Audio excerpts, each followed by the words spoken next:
والصلاة والسلام على أهلها أما بعد.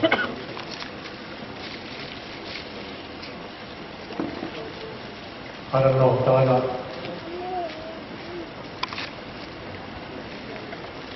إن الدين عند الله الإسلام.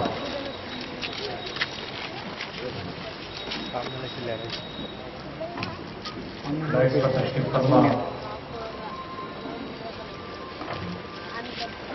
حضرت مولانا شاکر احمد خان صاحب، حضرت مولانا عبید اللہ صاحب، حضرت مولانا عظیم الدین صاحب، حضرت مولانا نصرت اللہ صاحب،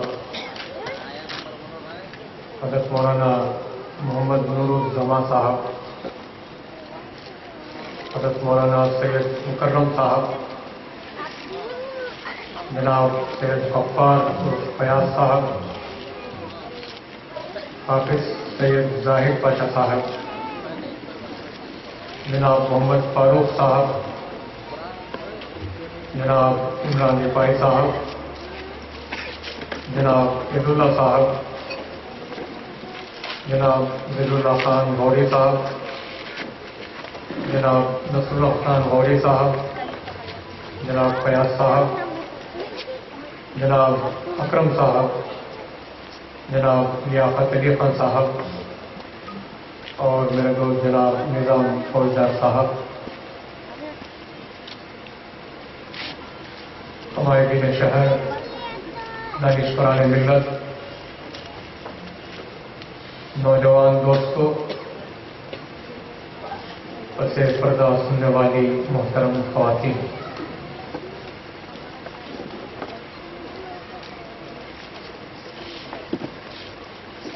آج کا یہ مذمتی اور احتجاجی اجلاس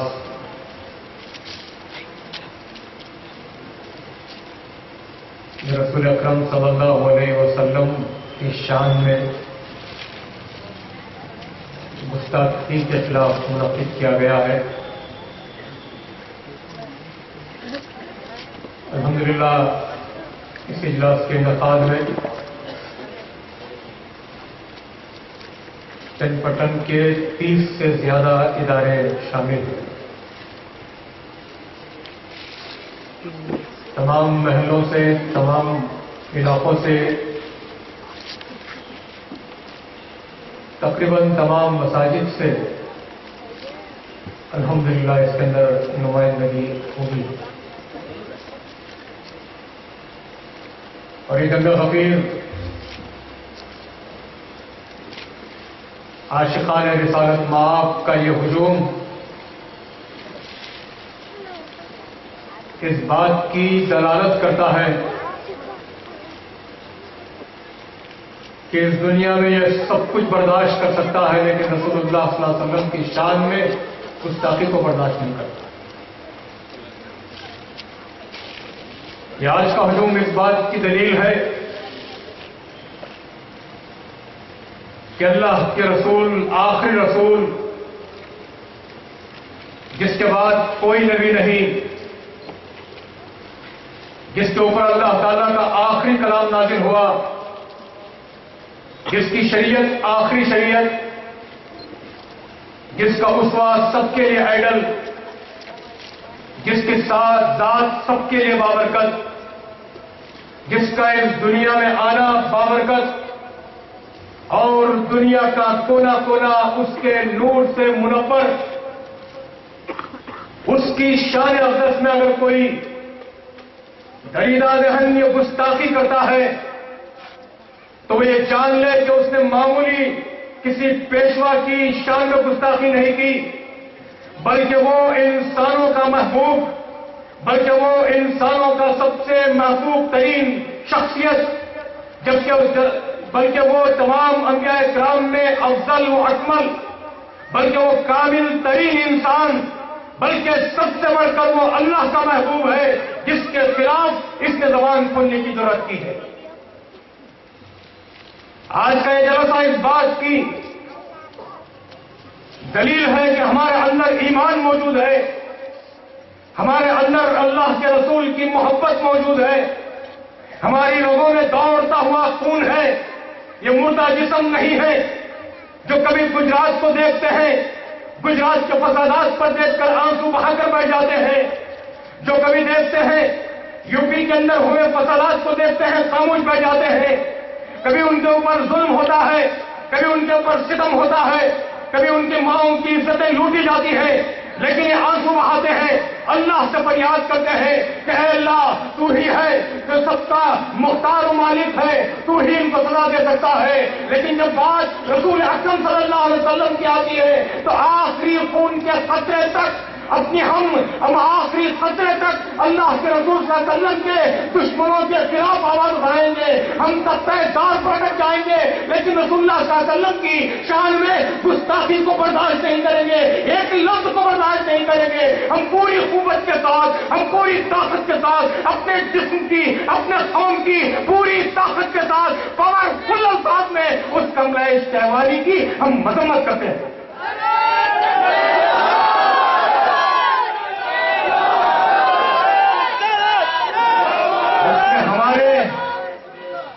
اس نے ہمارے نازک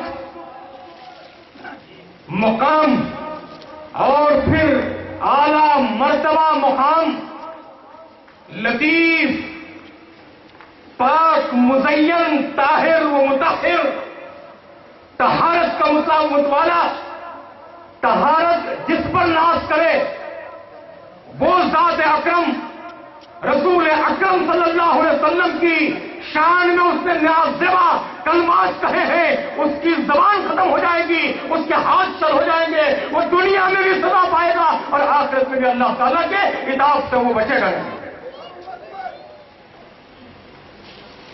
وہ کیا جانتا ہے کہ ہم کتنی محبت رسول اللہ سے کرتے ہیں، اس کو کیا پتا ہے کہ ہم رسول اکرم صلی اللہ علیہ وسلم پر کس طرح سے جان دیتے ہیں۔ آئیے اس کا چھوٹا سا مظاہرہ میں آج کے سامنے رکھتا ہوں۔ ایک عورت دوڑی ہوئی آ رہی ہے، دوڑی آ رہی ہے، بہت کیا مارکا ہو چکا ہے، بہت کے میدان کے اندر جنگ ہو چکی ہے، اللہ کے رسول صلی اللہ علیہ وسلم کا دندان مبارک شہید ہو چکا ہے، صحابہ کرام میں حضرت حمزہ کی شہادت ہو چکی ہے، اور لوگ جنگ کے بعد لوٹ رہے ہیں، مدینے کو لوٹ رہے ہیں۔ ایک عورت بھاگی جا رہی ہے اور وہ ایسے بےتابانہ انداز میں بھاگ رہی ہے۔ لوگوں نے پوچھا کہ اے عورت ٹہر تو صحیح، تم کہاں جا رہی ہو؟ اس نے پوچھا کہ احد کے میدان کی طرف جا رہی ہوں۔ تو ایک آدمی نے کہا کہ تیرا بیٹا شہید ہو گیا، ایک آدمی نے کہا تیرا بیٹا شہید ہو گیا۔ اس نے کہا ارے چھوڑو اس کو، بتاؤ کہ میرا حبیب محمد صلی اللہ علیہ وسلم کہتے ہیں۔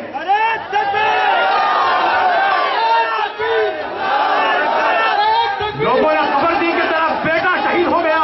اس نے کہا کہ ہٹاؤ اس کو، مجھے بتاؤ کہ میرے حبیب سرکار دو عالم صلی اللہ علیہ وسلم کہتے ہیں۔ پھر آگے بڑھتی ہے، ایک آدمی نے روک کر کہا کہ اے عورت تیرے شوہر کا بھی انتقال ہو گیا، وہ بھی شہید ہو گیا ہے۔ اس نے کہا مجھے کوئی پرواہ نہیں، مجھے بتاؤ کہ میرے محمد کہتے ہیں۔ یہ ہے ہماری محبت، اپنی ماں سے زیادہ ہم رسول کو چاہتے ہیں، اپنے باپ سے زیادہ ہم رسول کو چاہتے ہیں، اپنی اولاد سے زیادہ ہم رسول کو چاہتے ہیں، اپنی بیوی سے زیادہ، اپنے بچوں سے زیادہ، اپنی اولاد سے زیادہ، اپنے مال سے زیادہ، اپنی دولت سے زیادہ، اپنی دکان سے زیادہ، اپنی عزت سے زیادہ، اپنی شہرت سے زیادہ، اپنے مقام، اپنی اسٹیٹس سے زیادہ ہم رسول اللہ صلی اللہ علیہ وسلم سے محبت کرتے ہیں۔ تبھی ہم سمجھتے ہیں کہ ہماری محبت مکمل ہوئی ہے اور ہمارا ایمان مکمل ہوا ہے۔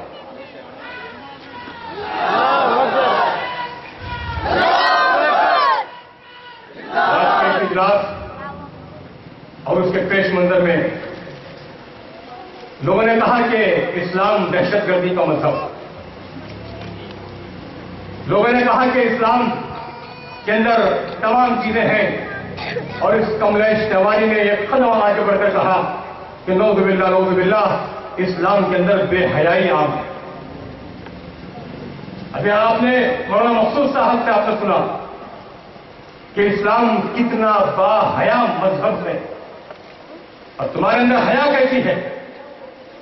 عورت کو جو مقام اسلام نے دیا ہے، آج بھی اتنی صدیاں گزر گئیں کسی مذہب نے اس میں سے 10%، 10% بھی عورت کو مقام نہیں دیا ہے۔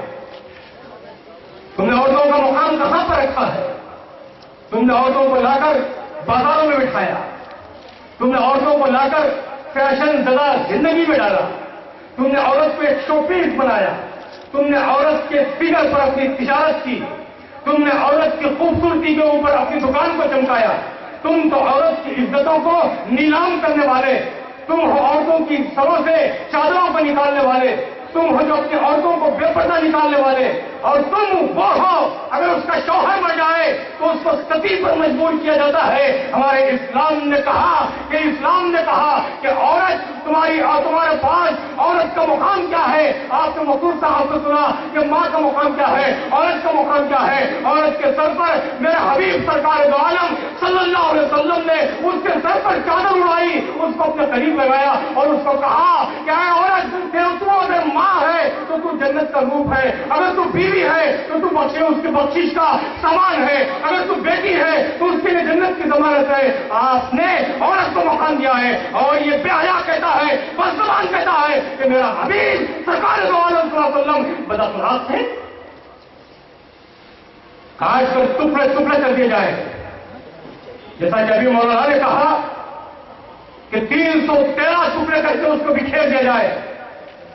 میں سمجھتا ہوں کہ کملیش تیواری کی سزا دنیا میں بھی ہے، آخرت میں بھی ہے، لیکن اس کے لیے ایک راستہ بچا ہے، اس کے لیے ایک راستہ بچا ہے۔ شاید ہو سکتا ہے کہ وہ اللہ تعالیٰ کی رحمت کا طلبگار ہو جائے، رحمت اس کو حاصل ہو جائے۔ آج کا یہ مجمع، یہ عظیم مجمع، یہ جو لوگ یہاں پر تشریف فرما ہے، جہاں تک میں دیتا ہوں وہاں تک افراد موجود ہیں، اور یہ ڈائس جہاں پر معتبر مؤثر علماء کرام موجود ہیں، ان علماء کرام کی موجودگی میں کملیش تیواری اور اس کے سربراہوں کو ہم اسلام کی دعوت دیتے ہیں۔ وہ اپنے دین کو چھوڑ کر آئے، اسلام میں آئے۔ اسلام میں تمہارے لیے سچائی ہے، اسلام میں تمہارے لیے ضمانت ہے، اسلام میں تمہارے لیے سکون ہے۔ یہ جو تم بکواس کر رہے ہو یہ پاگل پن کی نشانی ہے، تم پاگل ہو گئے ہو، تم یہ سمجھتے ہو کہ تو ہم نے بہت بڑا تیر مار لیا ہے۔ ہندوستان کی حکومت تو کیا، ساری دنیا کے اندر اگر ان کی حکومت قائم ہو جائے تو میرے اللہ کا یہ اشارہ کافی ہے کہ سارے کے سارے تحت تحت ہو گئے جائیں گے۔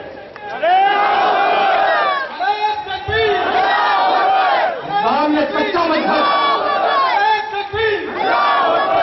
اسلام یہ پاکیزہ مذہب، اسلام یہ طاہر و مطہر مذہب ہے، اور اس کی تعلیمات سب میں عام ہیں۔ آج ہی کے اخبار کو اٹھا کر دیکھیں، ہماری زبانوں سے نہیں، ہمارے کسی لیڈر نے بیان نہیں دیا، ہمارے کسی علماء نے بیان نہیں دیا، ہمارے کسی صاحب نے بیان نہیں دیا، بلکہ شنکر آچاریہ نے یہ بیان دیا، شنکر آچاریہ نے یہ بیان دیا۔ اے کملیش تیواری، اے اس ہندوستان کی حکومت، ہندوستان پر حکومت کرنے والوں اور مسلمان نوجوان کے اوپر نگاہیں ڈالنے والوں، ان کو دہشت گرد بتانے والوں، اسلام کو دہشت گردی کا مذہب بتانے والوں، یہ کان کھول کر سنو کہ آج شنکر آچاریہ جی، جن کو آپ مانتے ہیں، آپ ہی کے وہ پیشوا ہیں، وہ کہتے ہیں کہ اگر مسلمان نوجوان دہشت گرد ہوتا تو ہندوستان میں آج ایک بھی ہندو نہ بچتا۔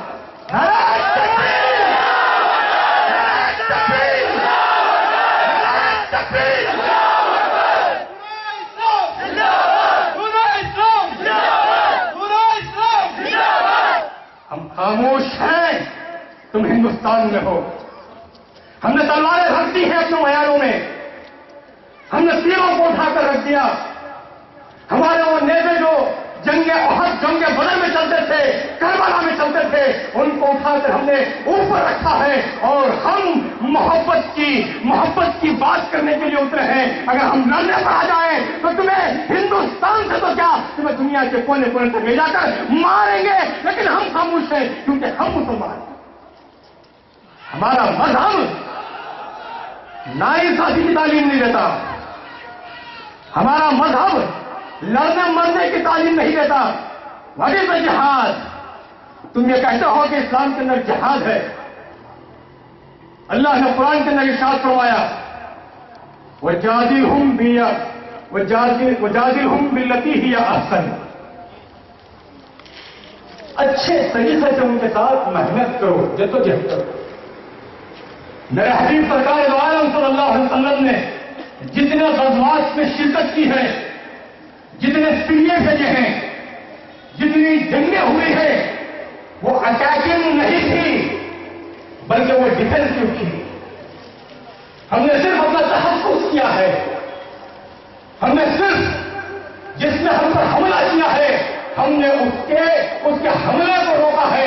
میرا حبیب سرکار دو عالم صلی اللہ علیہ وسلم ارشاد فرماتے ہیں اے مسلمانوں، اگر تم جنگ کے میدان میں جاؤ تو ان کی عورتوں کی طرف نظر نہ اٹھانا.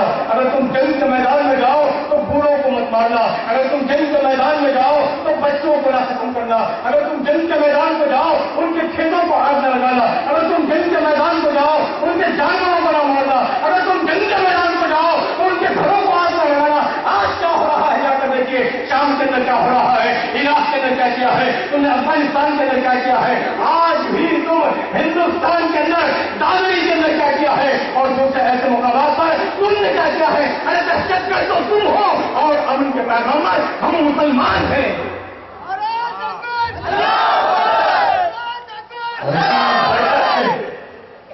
ہم خاموش ہیں اس لیے تمہارا وجود ہے. یہ میں نہیں کہتا، شنکر آچاریہ کا بیان. آج کے بعد اٹھا کر آپ دیکھیں، حیدرآباد کے ایک فنکشن میں انہوں نے کہا ہے کہ اگر ہندوستان کے اندر مسلمان دہشت گرد بن جاتا تو آج ایک بھی ہندو نہ ہوتا. ٹیپو سلطان شہید نے تم پر احسان کیا، مغل راجاؤں نے تم پر احسان کیا، مسلمان حکمرانوں نے تم پر احسان کیا، اور تمہیں ذرا سی کیا تمہیں ذرا سی حکومت مل گئی، ذرا سی تمہیں پارلیمنٹ کے اندر ذرا سا موقع مل گیا، تم نے اپنے کیڑوں میں سے عقائد نکالنا شروع کر دیے. اور تم نے ہر طرح سے کہا، کبھی گائے کو لے کر تم نے آیا، اور کبھی مسجد کے معاملے کو اٹھایا، ایک ساتھ سپریم کورٹ کے معاملے کو اٹھایا، پرسنل اللہ کو اٹھایا، ہماری عزت و آبرو کے معاملے کو لے کر اٹھایا، آئیڈینٹی کارڈ کے معاملے کو لے کر اٹھایا. لیکن اب اگر تم نے گستاخی رسول کی شان میں گستاخی کرو گے تو ہم خاموش بیٹھنے والے نہیں ہیں. یہ مجمع اس بات کی دلیل ہے.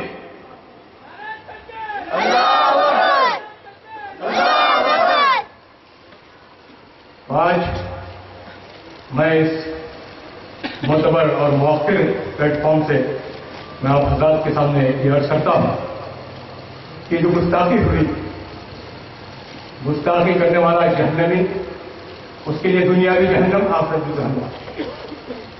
ڈنمارک کے کارٹون کو جس نے ڈنمارک میں بنایا تھا، واٹس ایپ کے اندر، سوشل میڈیا کے اندر یہ رپورٹ آئی کہ وہ اپنے آفس میں جلا ہوا پایا گیا، جل کر راکھ ہو گیا. ہم نے سزا نہیں دی، اللہ نے سزا دی. ہم نے اسے نہیں مارا، اللہ نے اسے مارا. نسیم راؤ جس نے بابری مسجد کی شہادت کا جو المیہ ہے اس کا وہ بھی ایک ذمہ دار ہے. جب لے جا کر اس کو لکڑیوں پر رکھا گیا، آگ لگائی گئی، تو آگ نے کہا یہ بابری مسجد کی شہادت کرنے والا، میں اس کو جلاؤں؟ میں جلا نہیں پاؤں گی، میں اس کے قریب میں نہیں پہنچوں گی. کہیں ایسا نہ ہو کہ یہ جس آگ میں جو رہا ہے وہ آگ میرے اوپر قابو پا لے اور میرا جو آج کی تپش ہے وہ ختم ہو جائے اور پھر میرا وجود ختم ہو جائے. اس نے نرسمہ راؤ کے قریب آنا بھی گوارا نہیں کیا. یعنی آگ نے بھی نرسمہ راؤ کو نہیں جلایا. کیوں نہیں جلایا؟ وہ ملعون شخصیت ہے. پھر اس کی لاش کو دیکھا کہ یہ کتا اس کی لاش کو کھینچ کے لے جا رہا تھا. کیا یہ اللہ تعالیٰ کی مار نہیں ہے؟ آج جو لوگ ہیں وہ جان لیں، اپنے آپ کو اس طرح سے سنبھال لیں کہ اسلام کے جو نازک مرحلے ہیں اور عقائد کے ایمانیات کے جو نازک مسائل ہیں ان کے اوپر لفظ کشائی نہ کریں. آپ کو حکومت دی گئی, آپ حکومت کیجیے, ہم آپ کا ڈٹ کر مقابلہ کریں گے. اپنے پاس ہمارا حق, ووٹ دینا ہمارا حق ہے, ہم اس کے ذریعے سے آپ کو ہرائیں گے. لیکن جب بات ہمارے حبیب سرکار دو عالم کی آتی ہے کہ یہ مجموعہ کیا ہندوستان کا بلکہ سارے عالم کا کوئی مسلمان چین سے اس وقت تک اپنی جگہ پر نہیں بیٹھے گا جب تک کہ اس کو پھانسی کی سزا نہ دی جائے.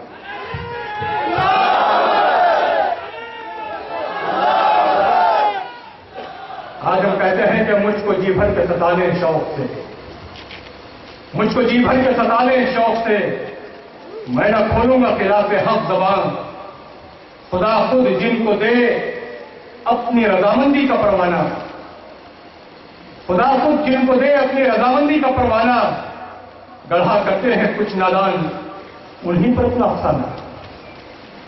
انہوں نے ابوبکر کے خلاف رضی اللہ عنہ, اما عائشہ کے خلاف رضی اللہ تعالیٰ عنہ, ان کے خلاف انہوں نے ایسی لفظکشائی کی ہے, اس کا اظہار بھی ہم سمجھتے ہیں کہ بے ادبی ہے اور ہماری زبانوں سے وہ الفاظ نکل نہیں سکتے.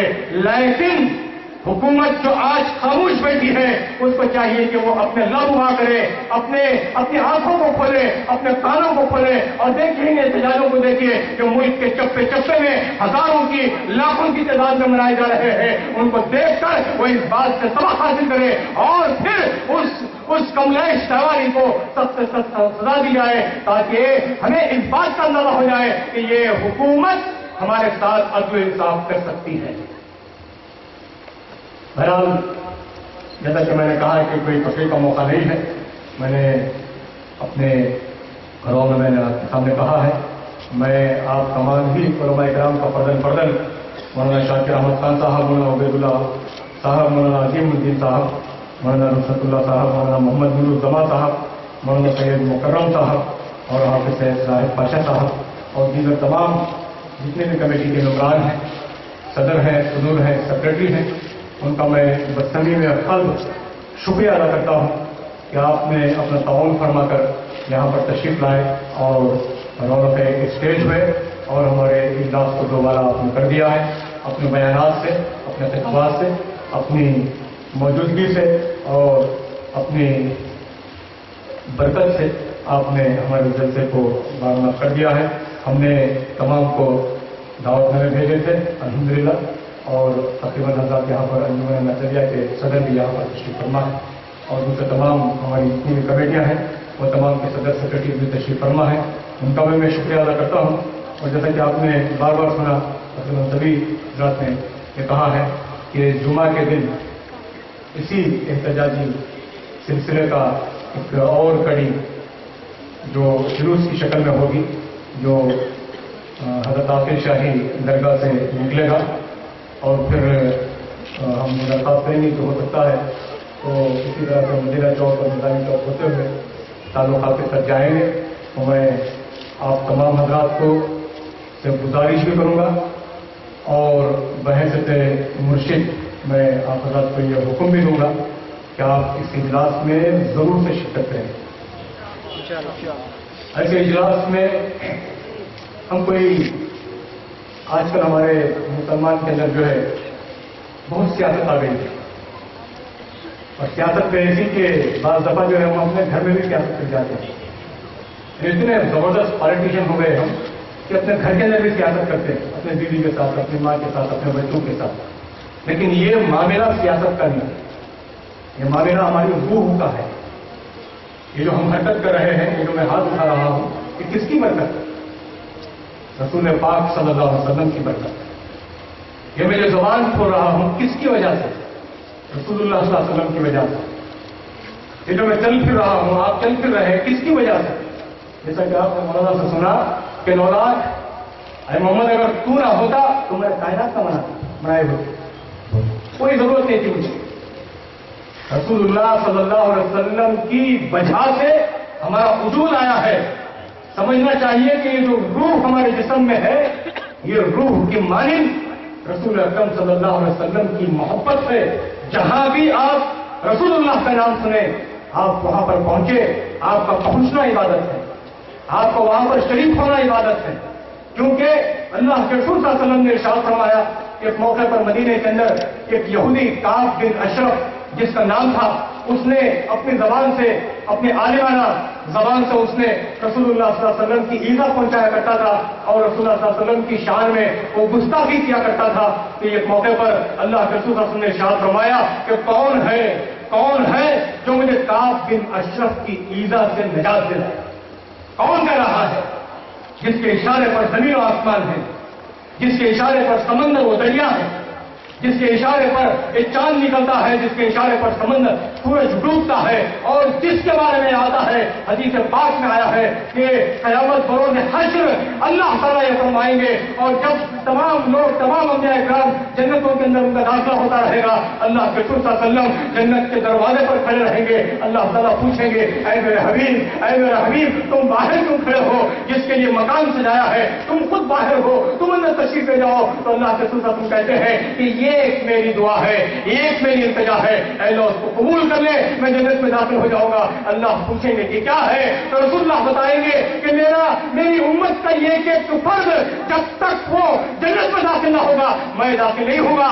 اللہ تعالیٰ کہتے ہیں کہ اے محمد تمہاری یہ دعا پوری ہے، سوائے مشرکین کے ہم تمہاری تمام دعاؤں کو قبول کرتے ہیں، تمام تمہارے چاہنے والے تمہارے ساتھ جنت کے اندر داخل ہوں گے۔ ہماری روح، ہماری محبت جس نے ہمارے لیے راتوں کو تڑپا ہے اور جس نے ہماری محبت میں اپنے پیروں کو اور انگوٹھوں کو متورم کر لیا، آنکھوں سے آنسو بہایا، جسم پر لرزہ طاری تھا، کیا ہم ان کے لیے اتنا بھی نہیں کر سکتے کہ ہم ان کی شان میں گستاخی کرنے والے کے خلاف احتجاج بھی نہیں کر سکتے، کیا ہم مذمت بھی نہیں کر سکتے؟ تو کعب بن اشرف نے جب یہ کہا، آپ نے کہا کہ کون ہے جو یہ ایذا سے نجات دلائے گا؟ تو آپ صلی اللہ علیہ وسلم کے آگے ایک صحابی بڑھتے ہیں، بات طویل ہے، میں سے کتنا بتاؤں گا کہ رسول اللہ کا حکم ماننا عبادت ہے، حکم رد کرنا یہ کفر۔ رسول اللہ صلی اللہ علیہ وسلم نے کعب بن اشرف کے معاملے میں یہ حکم دیا تھا کہ مجھے نجات دلاؤ اس ایذا سے۔ آج وہی ایذا کملیش تیواری نے دی ہے رسول اللہ صلی اللہ علیہ وسلم کی شان میں، بیوی عائشہ کی شان میں، ابوبکر صدیق کی شان میں اس نے گستاخی کی ہے۔ یہ ایذا ہے، اس سے نجات دلانا آپ کا ایمانی فریضہ ہے، اور آپ کی ایمانی طاقت کا اندازہ بھی اسی سے چلتا ہے۔ لہذا جو جلوس نکلے گا انشاءاللہ اس کی اسی سلسلے کی ایک کڑی ہے۔ تو میں تمام یہاں پر جتنے بھی افراد بیٹھے ہیں ان تمام سے فردن میں یہ استدعا کرتا ہوں کہ اس جلوس میں پہنچیں، وہاں پر شریک ہوں، اور پھر وہاں سے میمورنڈم لے کر جب یہ نکلے گا اور تعلق واپس جائے گا تو آپ اپنی حمیت، اپنی غیرت، اپنی زندگی زندہ ہونے کی آپ علامت اس طور سے آپ پیش کریں۔ اللہ تعالیٰ سے دعا ہے کہ اللہ تعالیٰ صحیح معنی میں ہم کو رسول اکرم صلی اللہ علیہ وسلم کا امتی بننے اور ان کی سنتوں پر چلنے کی ہمیں توفیق عنایت فرمائے، اور ان کی محبت کو ہمارے رگ و ریشے میں شامل فرما دے، اور ان کی اطاعت کو جو ہم پر فرض ہے اس پر ہم کو اطاعت کرنے کی ہمیں توفیق عنایت فرمائے۔ آمین وآخر دعوانا ان الحمدللہ رب العالمین۔ آپ تمام حضرات 5 منٹ تشریف رکھیں، جب تک تو مکمل ہو چکا ہے۔ ایک آخری کڑی ہے جو قرارداد کی ہے اس اجلاس کی، آپ اس کو سننے کے بعد اٹھ کر جائیں۔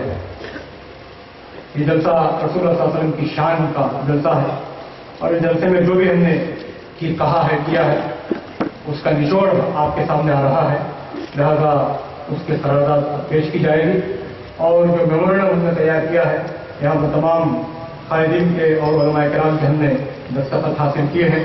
انشاءاللہ اس کو کل یا پرسوں انشاءاللہ تعلق آفس میں لے جا کر ہم تحصیلدار صاحب کے سامنے پہنچائیں گے، تاکہ وہ مرکزی حکومت کو وہ ہمارا لیٹر پہنچائیں، میمورنڈم پہنچائیں۔ ہم نے اس کی کاپی تیار کر لی ہے، آپ کی اطلاع کے لیے عرض ہے۔ آپ تمام حضرات تشریف رکھیں، جب تک میں بیٹھا ہوں آپ حضرات بھی میرے لیے آپ تشریف رکھیں۔